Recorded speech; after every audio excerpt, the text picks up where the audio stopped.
ನ್ಯಾಯಾಲಯದಲ್ಲಿರುವಂತಹ ಪ್ರಕರಣವನ್ನು ಹೈಕೋರ್ಟ್ನಲ್ಲಿ ವಕೀಲರ ಮೂಲಕ ಕ್ವಾಶ್ ಮಾಡಿ ಬಗೆಹರಿಸುತ್ತೇವೆ ಎಂದು ನಂಬಿಸಿ ಗಾಯಕರೊಬ್ಬರಿಂದ 3.20 ಲಕ್ಷ ರೂಪಾಯಿ ಪಡೆದು ವಂಚಿಸಿದ ಬೆಂಗಳೂರಿನ ಸಂಧ್ಯಾ ಪವಿತ್ರ ನಾಗರಾಜ್ ಎಂಬ ಮಹಿಳೆಯ ವಿರುದ್ಧ ಪೂಂಜಲ್ಕಟ್ಟಿ ಠಾಣೆಯಲ್ಲಿ ಪ್ರಕರಣ ದಾಖಲಾಗಿದೆ. ಏನಿದು ಪ್ರಕರಣ ಅಂತ ನೋಡಬೇಕಾದ್ರೆ, ಬೆಳ್ತಂಗಡಿಯ ಮಂಡತ್ಯಾರ್ ನಿವಾಸಿ ಗಾಯಕ ರಾಜೇಶ್ ಕೆ 43 ವರ್ಷದ ವ್ಯಕ್ತಿ ಎಂಬುವರಿಗೆ 2024ರಲ್ಲಿ ಫೇಸ್ಬುಕ್ ಮೂಲಕ ಆರೋಪಿತ ಸಂಧ್ಯಾ ಪವಿತ್ರ ನಾಗರಾಜ್ ಎಂಬಾಕೆಯ ಪರಿಚಯವಾಗಿತ್ತು.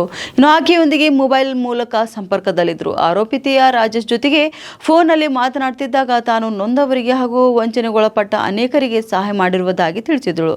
ಈ ವೇಳೆ ತಮ್ಮ ವಿರುದ್ಧ ಪೊಲೀಸ್ ಠಾಣೆಯಲ್ಲಿ ದಾಖಲಾಗಿದ್ದಂತಹ ಪ್ರಕರಣದ ಬಗ್ಗೆ ಸಂಧ್ಯಾ ಅವರಿಗೆ ತಿಳಿಸಿ ಸಹಾಯ ಕೇಳಿದ್ದಾರೆ. ಇನ್ನು ಪ್ರಕರಣ ಬಗೆಹರಿಸುವುದರಾಗಿ ನಂಬಿಸಿದ ಆರೋಪಿತೆ ಆ ಬಳಿಕ ಪ್ರಕರಣ ಬಗೆಹರಿಸಲು ಸ್ವಲ್ಪ ಖರ್ಚಿದೆ ಎಂದು ಹೇಳಿದಳು.